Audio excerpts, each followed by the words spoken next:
We keep talking here on Flow about getting ready for the next drought and how we're shoring up our water security because, frankly, we can't just sit around and do nothing waiting for the next drought to come when we're having a wet cycle.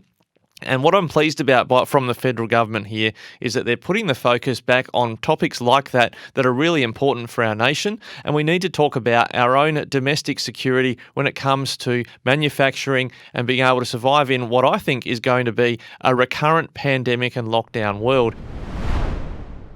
Well, in recent years, we've had all sorts of things that the mainstream media have tried to encourage us to be very alarmed and concerned about. And it's little wonder people have got anxiety in their lives when you go through, we started with climate change and the world was going to burn. We've had terrorism and then the world was going to burn because of terrorism. And I'm not making light of these topics. I mean, those are concerns that people are very worried about and do need some action. But then the pandemic has come along as well and sidelined those topics. And then all the media commentary is about the number of cases each day, etc. But it's quite welcome to see the federal government has announced today that it will back the recommendations of the Energy Security Board. We spoke about this yesterday on the program. A good article by John McDonnell, our Canberra correspondent, on flownews24.com.au about that topic. And earlier in the show, I spoke about nuclear power and why that seems to be continually sidelined in the debate about energy.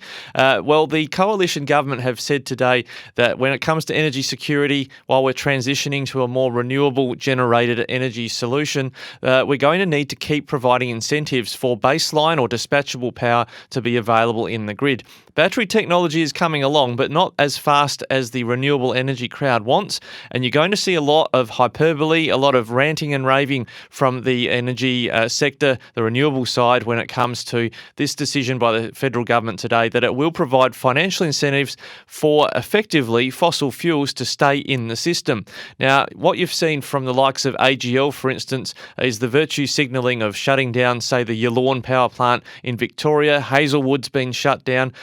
Coal-fired power plants being taken offline to create the right look for their customers, that they can feel good about their purchasing of electricity from them, but it's undermined the security of the market. And what I want to focus on is when we've had all of these topics, pandemic, climate change, terrorism, what we haven't focused on is the security of Australia, our national security, our energy security, and our water security. We keep talking here on Flow about getting ready for the next drought and how we're shoring up our water security because, frankly, we can't just sit around and do nothing waiting for the next drought to come when we're having a wet cycle.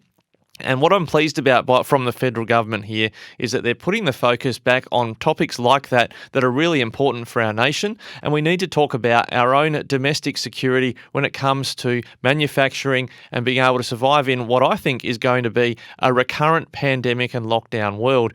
I can't foresee that just because we get on top of COVID-19 with a vaccine, that some other virus, whether it's a bird flu or a swine flu or something like that, another version of the flu, a coughing situation where we're ending up again locked down and shut down, and we need to rely on ourselves, self-reliance as a nation, to be able to manufacture the goods that we need to produce the food that we need and not be so dependent on imports. In fact, in the instance of farming and food, we could actually be a great blessing to the rest of the world by being high yielding, having our water security sorted out and providing food to a hungry world in what might be very challenging logistical situations. So the federal government have done the right thing here, I think, by backing the recommendations of the Energy Security Board.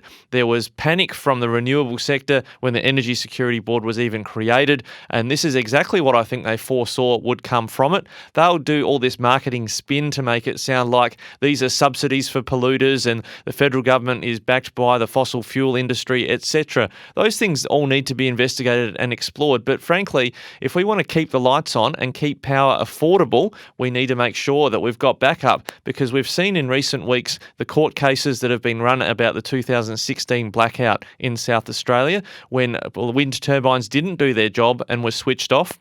and didn't provide energy security. We've seen the fire at Moorabool, the big battery plant in Victoria near Geelong, where the Andrews government was relying on that to be the big part of taking wind power from the west and storing it in this big battery to send to metropolitan Melbourne. Did it happen while they were testing the operation of the plant? Are the batteries from Tesla inherently risky in that combined setting? Well, the minister hasn't answered questions about that, and that is still very much at large. So congratulations to the federal government, keeping the focus on security and keeping the lights on.